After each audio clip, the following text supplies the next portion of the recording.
Olá, muito bom dia a todos.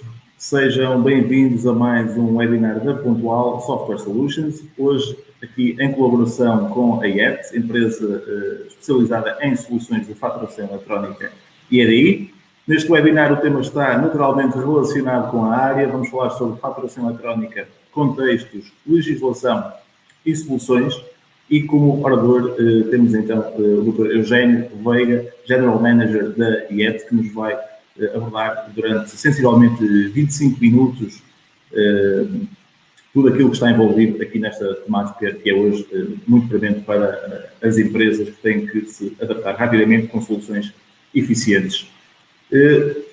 Durante a sessão vocês podem colocar as vossas perguntas, comentários, aqui durante o chat disponível do lado direito da janela, aqui da sessão, porque depois vamos ter aqui uma parte do webinar dedicada somente aqui a perguntas e respostas, onde o Dr. Eugênio vai responder aqui às vossas dúvidas. Sem mais, passo então aqui a palavra e desejo a todos uma boa sessão.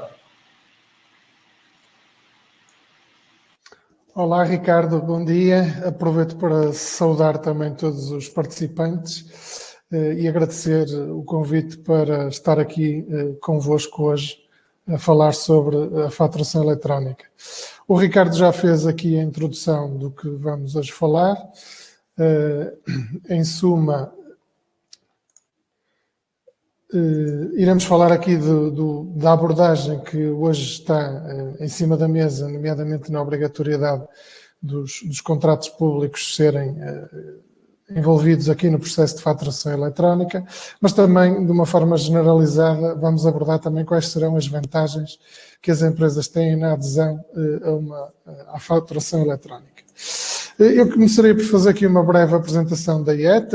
A IET é uma empresa que está no mercado desde 2009 e que surgiu como uma spin-off da Primavera BSS, que tinha uma área dedicada a este tema das transações eletrónicas desde 2004. Portanto, a nossa experiência já tem aqui uma experiência acumulada de 17 anos de presença no mercado, nas mais diversas abordagens, nos mais diversos setores, desde o retalho, à indústria automóvel, à indústria farmacêutica e agora também o tema da administração pública. No nosso historial também consta a aquisição em 2019 de uma empresa que tinha soluções complementares à nossa, sobretudo soluções on-premise, e que tinha forte presença nas autarquias locais e que acabamos por fusionar na IET. Muitas vezes coloca-se a questão do que é uma fatura eletrónica, se o mero PDF enviado por e-mail que eu extraio do meu ERP será suficiente. Portanto, há legislação que, no fundo, regula de que forma é que as empresas podem substituir a emissão da fatura tradicional em papel por uma fatura eletrónica e que, de grosso modo, podem ser suportados de duas formas distintas, ou os documentos digitais em formatos não estruturados, tipicamente estamos a falar do PDF, em que é posta uma assinatura digital, ou documentos estruturados, trocados no âmbito de um contexto de intercâmbio eletrónico de dados, que no fundo coloca os sistemas de informação do emissor e do receptor a falarem entre si de uma forma bastante direta. Começando então aqui por um dos enquadramentos daquilo que é a necessidade das empresas aderirem à faturação eletrónica, que advém de uma obrigatoriedade relacionada com o Código da Contratação Pública, que obriga as empresas a emitirem as faturas no âmbito das figuras previstas no CCP através de meios eletrónicos. Pronto, esta vertente prevê que uma fatura eletrónica seja considerada como uma fatura que foi emitida, transmitida e recebida por via eletrónica, num formato estruturado, que foi devidamente definido pela ESPAP, que é a entidade a quem foi atribuída competência para essa matéria. Esta questão surge no âmbito de uma diretiva europeia, portanto, esta obrigação foi transcrita para a legislação portuguesa por via da diretiva 55 de 2014, que previa, então, a modernização da relação com os fornecedores nos organismos públicos através da adesão à faturação eletrónica. Esta transcrição começou por, em 2017, resultar no Decreto-Lei 111B de 31 de agosto, que foi, no fundo, a primeira abordagem relacionada com esta obrigação, mas depois teve legislações subsequentes, nomeadamente o Decreto-Lei 123 de 2018 e a Portaria 289 de 2019, que vieram de alguma forma complementar informações adicionais e regular algumas matérias que o Decreto 111B de 2017 não tinha deixado completamente claras. Em 2020 tivemos aqui uma última abordagem em termos de legislação, que foi o Decreto-Lei 14A de 2020, que no fundo veio, sem grandes alterações técnicas, veio no fundo alterar os prazos de obrigação para que quer os organismos públicos, quer os fornecedores desses organismos públicos entrassem no processo de faturação eletrónica.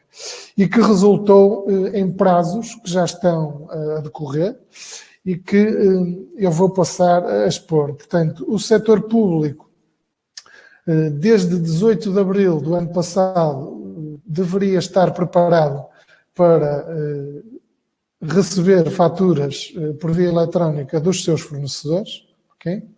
Eu disse deveria porque, infelizmente, há alguns organismos que ainda não estão preparados para o fazer. Do lado dos fornecedores, temos aqui 3 etapas definidas, uma delas já foi iniciada, e essas 3 etapas estão divididas consoante a dimensão da empresa que é fornecedora do organismo público. Portanto, desde 1 de janeiro de 2021, que as empresas consideradas grandes empresas, portanto, aquelas que têm mais de 250 funcionários, um volume de negócios superior a 50 milhões de euros, devem emitir já por via eletrónica as faturas que são emitidas no âmbito de uma das figuras do Código da Contratação Pública. Ainda a montante teremos para as pequenas e médias empresas a obrigação a partir de 1 de julho deste ano, e para a restante faixa de empresas, 1 de janeiro de 2022, portanto para as microempresas, mas também para os organismos públicos que sejam também, nesta matéria, fornecedores de outros organismos públicos. A questão da faturação eletrónica não advém unicamente desta obrigação. Obviamente que esta obrigação poderá ser um motor para a adoção das tecnologias por parte das empresas e que depois poderão usá-la de uma forma mais abrangente com todos os seus clientes. E há diversas vantagens na adesão à faturação eletrónica, desde logo neste contexto da pandemia que vivemos, porque há diversas questões críticas e que são consideradas sensíveis hoje em dia, que a faturação eletrónica também vem ajudar e que eu vou expor aqui em 10 pontos. Portanto, desde logo o primeiro fator positivo para as empresas aderirem à faturação eletrónica está relacionada com a redução de custos, que estudos apresentam como poupanças consideráveis, quer na vertente de emissão, quer na vertente de recepção de faturas por via eletrónica. Portanto, estima-se que cerca de 59% serão as poupanças na vertente de emissão e na vertente de recepção será um bocadinho superior, porque há aqui uma série de trabalho manual que deixa de ser executado. Portanto, são poupanças consideráveis, tendo em conta uma adesão à tecnologia. Associado também à faturação eletrónica estão os tempos de tratamento do processo de faturação e que são estimados em reduzir-se para cerca de 1/3 do tempo envolvido na emissão de uma fatura eletrónica, uma fatura em papel, versus uma fatura eletrónica, porque há uma série de trabalho que é retirado, nomeadamente aquele que estará indexado ao manuseamento do papel e que também depois acaba por trazer aqui vantagens relacionadas, como eu disse há pouco, com a pandemia, porque eu deixo de ter necessidade de me deslocar aos correios para enviar as minhas faturas, portanto reduzo o meu contacto social e também evito que o papel seja manuseado, portanto a fatura eletrónica não me obriga a manusear ou a ter contacto com o papel. No que toca aos prazos de recebimento, se eu consigo fazer chegar a fatura mais rapidamente ao meu cliente, obviamente que vou ganhar tempo e contribuir para que os prazos de recebimento sejam reduzidos. No limite, podem ser reduzidos em 8 vezes, quando todo o processo, inclusivamente do lado do meu cliente, é tratado por via eletrónica, portanto a recepção também é tratada por essa via e integrada diretamente no seu sistema de informação.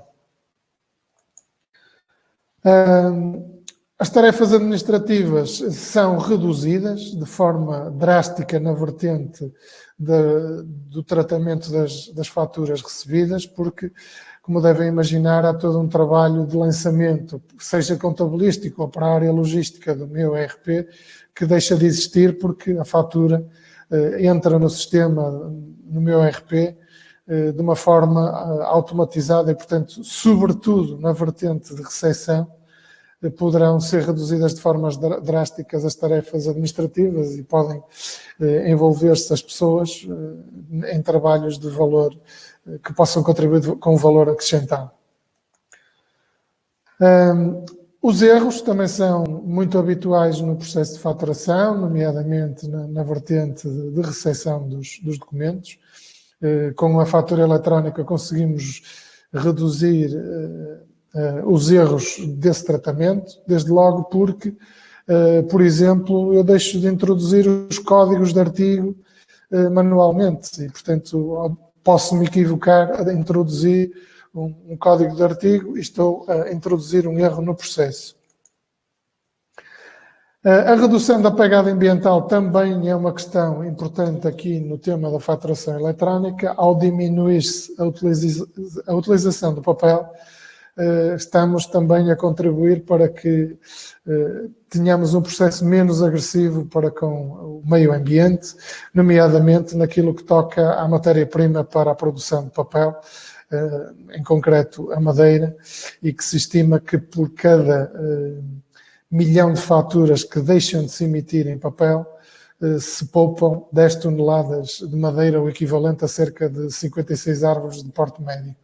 E também, obviamente, com a não necessidade de produzir esse papel, estamos a reduzir as emissões de CO2 para o meio ambiente.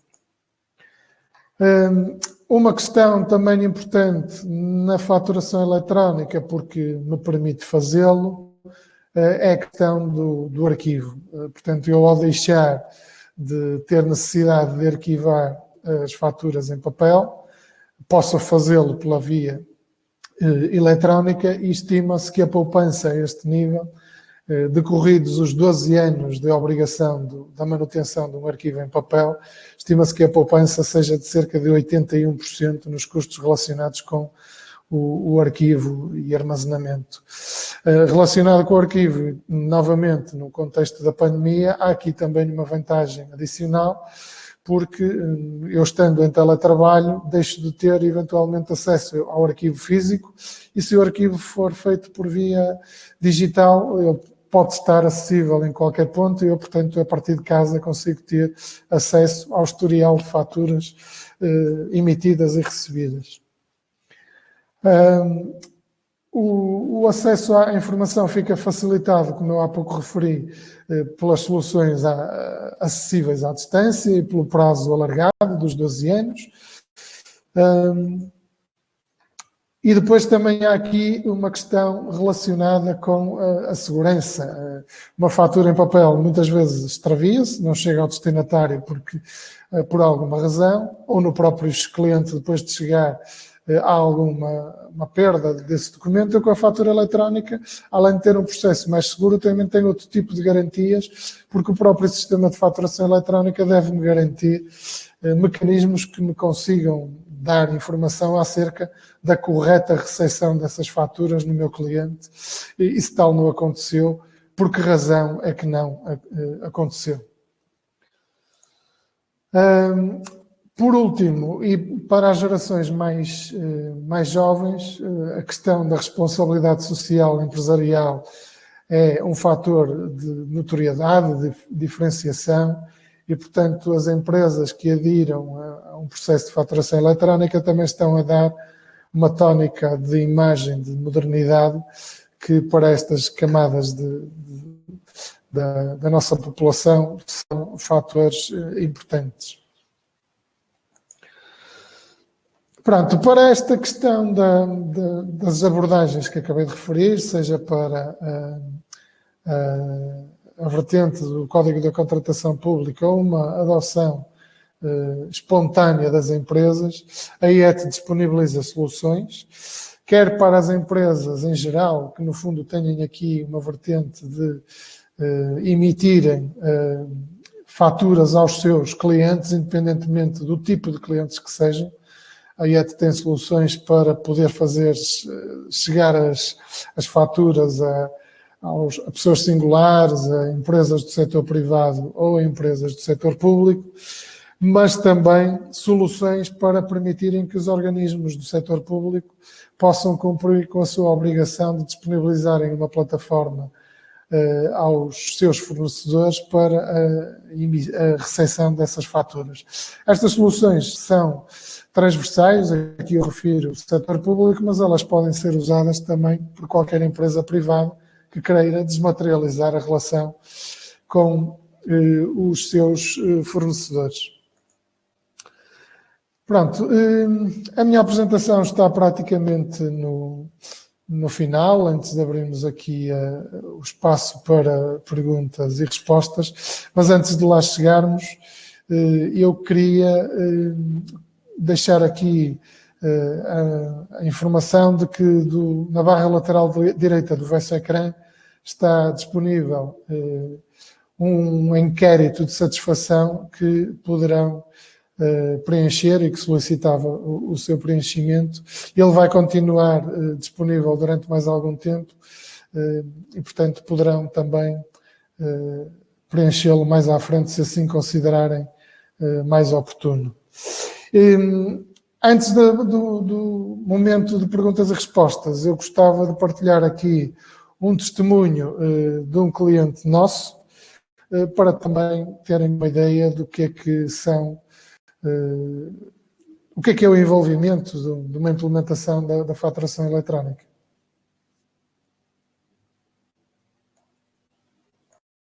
Nós não olhamos para a faturação eletrónica apenas como uma questão legal que surgiu agora. Porque se olharmos bem, a faturação eletrónica acaba por ser um pilar, um fator essencial para a transformação digital. Vai melhorar a minha relação com os diversos stakeholders, sejam eles clientes, fornecedores ou até internos entre as diversas empresas. Nós procuramos ser proativos, porque sabemos que quando a grande onda chegar, se calhar muita gente vai ter muito pouco tempo para conseguir adaptar os seus processos, perceber como funciona. Foi muito rápido implementar o projeto. Quem entra neste processo visse apenas isto como é fazer umas faturas para a Câmara Municipal, para a Junta de Freguesia, para aquela entidade X ou Y. Não, no futuro termos todos a capacidade de comunicar com todos de uma forma muito mais ágil. E é aí que vai estar toda a vantagem do processo. O retorno foi rápido, diria que num par de semanas as coisas estavam montadas e a partir daí, estando montado, o investimento já não existe e é mais manter a coisa a funcionar. Quanto mais cedo estivermos, mais facilmente nos podemos interligar. foi fácil de montar e utilizar, e se usarmos todo esse modelo, será mais linear em implementar.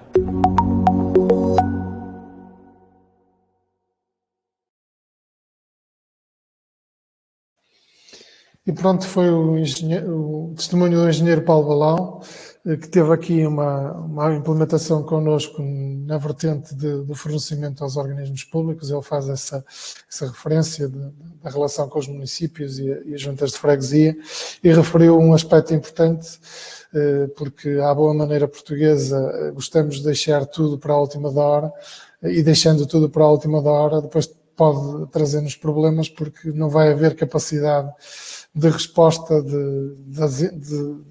no fundo, ser possível todas as implementações. E, portanto, a questão dos prazos que eu há pouco referi não quer dizer que eu tenha de tratar no dia anterior de implementar o meu sistema de fatura eletrónica no âmbito da relação com os organismos públicos. Quanto mais cedo o fizer, melhor, e a Pontual poderá ajudar-vos a acelerar esse processo. Iríamos então agora abrir o espaço para perguntas e respostas. Para esse efeito podem usar a janela de chat, que também está disponível no ecrã, na parte direita do vosso ecrã, e eu estarei então aqui disponível para responder às questões que considerem necessário serem esclarecidas.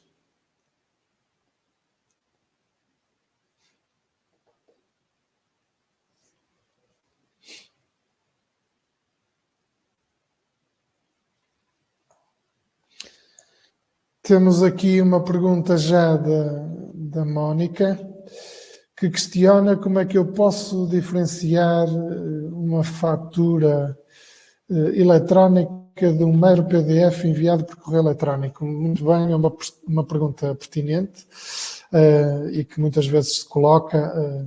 Portanto, a legislação prevê que uma fatura eletrónica tenha duas alternativas, como eu referi no início, ou os documentos não estruturados, tipicamente os tais PDFs, em que é posta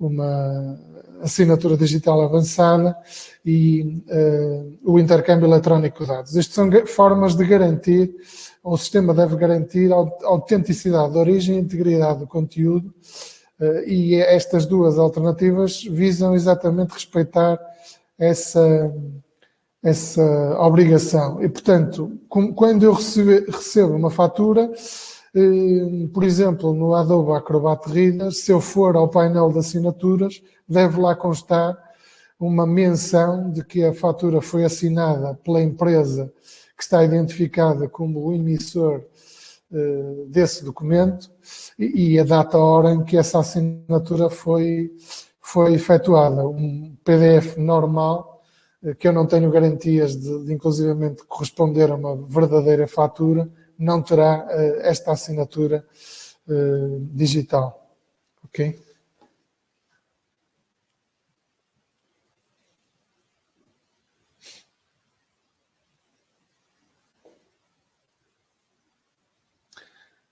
Não temos atualmente mais perguntas. Ricardo, não sei se haverá algum problema com o chat. Nós temos aqui mais alguns. Vou passar aqui também a... Eu não estou a conseguir vê-las então, Ricardo, se não te importares de as colocar. Sim, não, sem problema. Podem ir colocando, também vou lendo aqui as perguntas para o Dr. Eugênio. A Alexandra Silva questiona: a faturação eletrónica também é obrigatória para a empresa de comércio a detalhe pronto a vestir? Pronto, se percebi a pergunta, será na relação com os clientes. Ora bem, aí pode haver diversas abordagens, não é? A questão da obrigatoriedade, vamos imaginar que essa empresa de retalho pronto a vestir fornece um organismo público, obviamente que será obrigada a emitir as faturas por via eletrónica se essa venda for enquadrada no Código da Contratação Pública. No âmbito da relação com os privados, não existe nenhuma legislação que imponha que a fatura eletrónica deve ser o meio de faturação por excelência. mas ela pode existir se alguma imposição for colocada no âmbito dessa venda, por exemplo. Muito bem, temos aqui mais uma questão do Sérgio Almeida. Uma PME que não tenha faturação com organismos públicos, qual o prazo máximo para a implementação da faturação eletrónica? Não tendo faturação com organismos públicos, não existe nenhuma imposição atualmente para que as empresas adotem a faturação eletrónica na relação com os seus clientes. Portanto, isso é uma atividade espontânea, não havendo enquadramento de obrigação.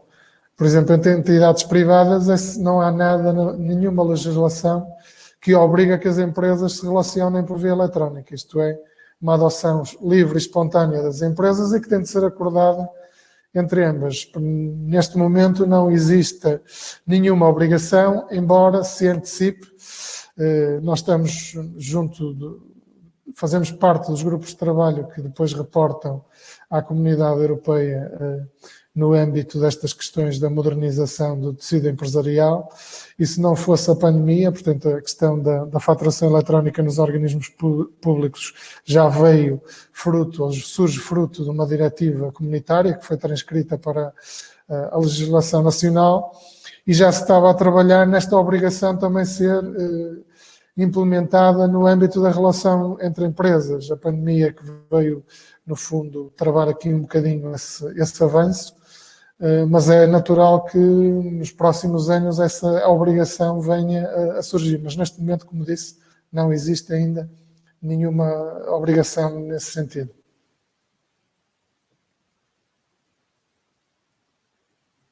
Diogo Cordeiro questiona aqui como acontece no caso de pequenos fornecedores da administração pública que ainda passem faturas em papel. Não percebi a pergunta, Ricardo. Importas-te repetir a parte inicial? Como acontece no caso de pequenos fornecedores da administração pública que ainda passem faturas em papel?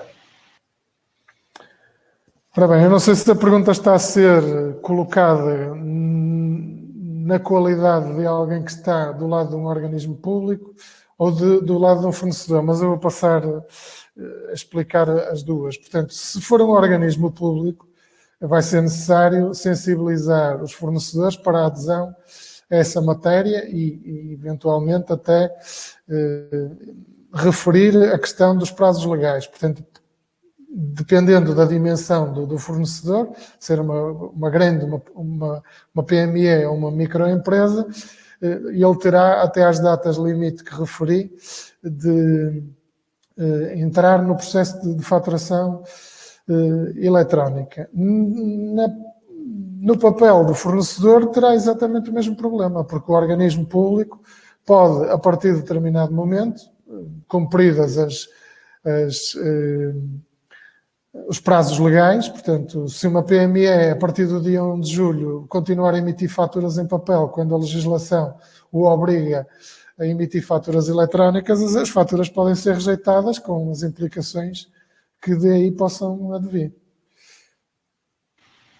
Muito bem.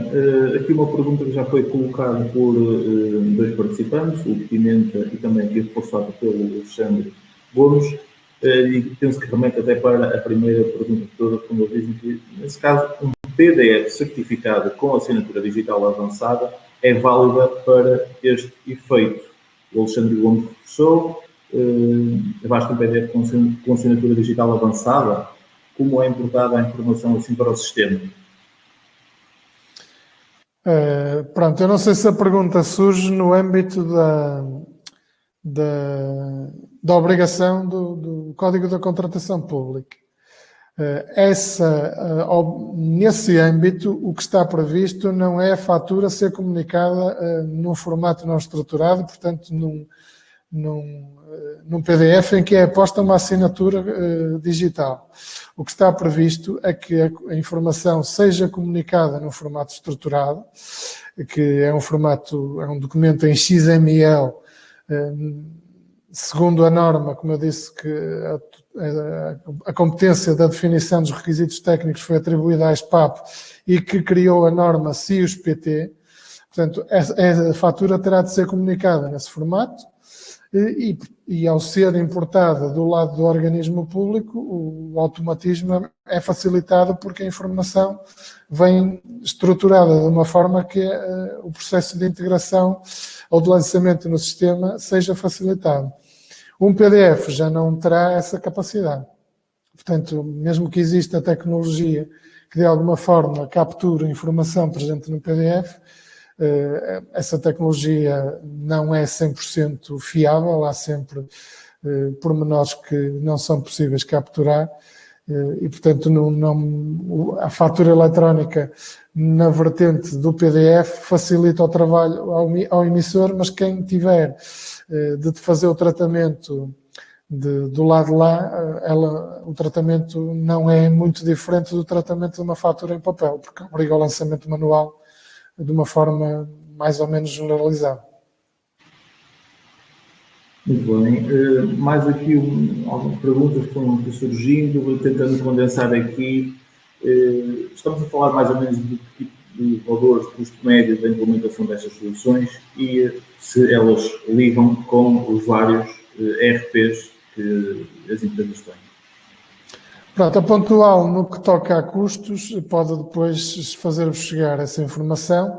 O que eu posso referir de momento é que as implementações estão relacionadas, há diversos tipos de soluções que cumprem com determinados objetivos e que, dependendo do tipo de solução adotada, terão custos de implementação e de operação distintos. No que toca à operação, eles também serão variáveis consoante o volume de documentos que existe necessidade de tratar. Tipicamente, quanto maior o volume, menor será o custo unitário de tratamento de cada uma das faturas por via eletrónica. No que toca à segunda parte da pergunta, sim, a IET tem soluções integradas ou tem experiência de integração com a maioria dos ERPs que têm presença no mercado, além de Primavera, PHC, SAP, Navision, Sage, portanto, Eticadata.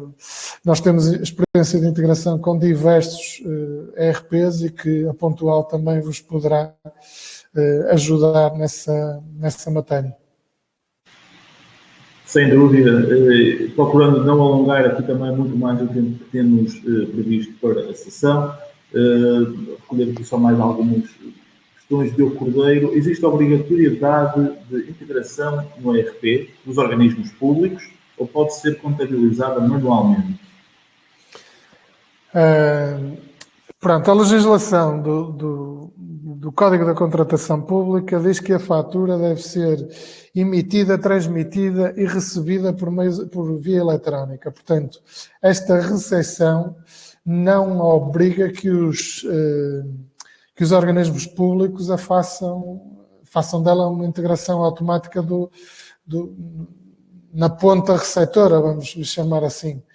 Mas, obviamente, que ao ser transmitido um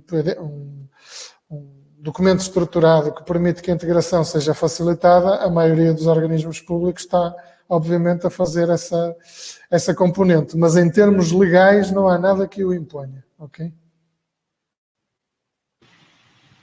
Muito bem. Dar então aqui por finalizado este webinar, fazendo aqui uma ressalva, aliás, duas. Uma delas é que Pontual, colaborando também aqui numa parceria muito estreita com a IET, pode continuar aqui a dar resposta às vossas dúvidas e também dar sequência, implementando aqui estas soluções. Eu deixei, através do chat, a nossa página de contactos da Pontual, podem submeter formulário e nós daremos aqui seguimento também e sequência aos temas que sobraram aqui por esclarecer no webinário e também vou deixar mais uma vez no chat aqui disponível o nosso inquérito de satisfação, onde vocês podem também preencher e dar mais algum feedback que para nós será importante para depois podermos dar a melhor sequência possível. E para finalizar, agradecer mais uma vez também ao Dr. Eugênio Veiga, da IET, que fizeram aqui este webinar connosco, fazendo aqui uma parceria que chegou aqui às 120 pessoas em direto a assistir ao webinário, números que para nós são muito satisfatórios, mais de 230 se inscreveram, portanto, pensamos que foi aqui uma iniciativa de muito sucesso e agradecer mais uma vez a todos. Obrigado e fiquem atentos às próximas novidades. Obrigado, gente.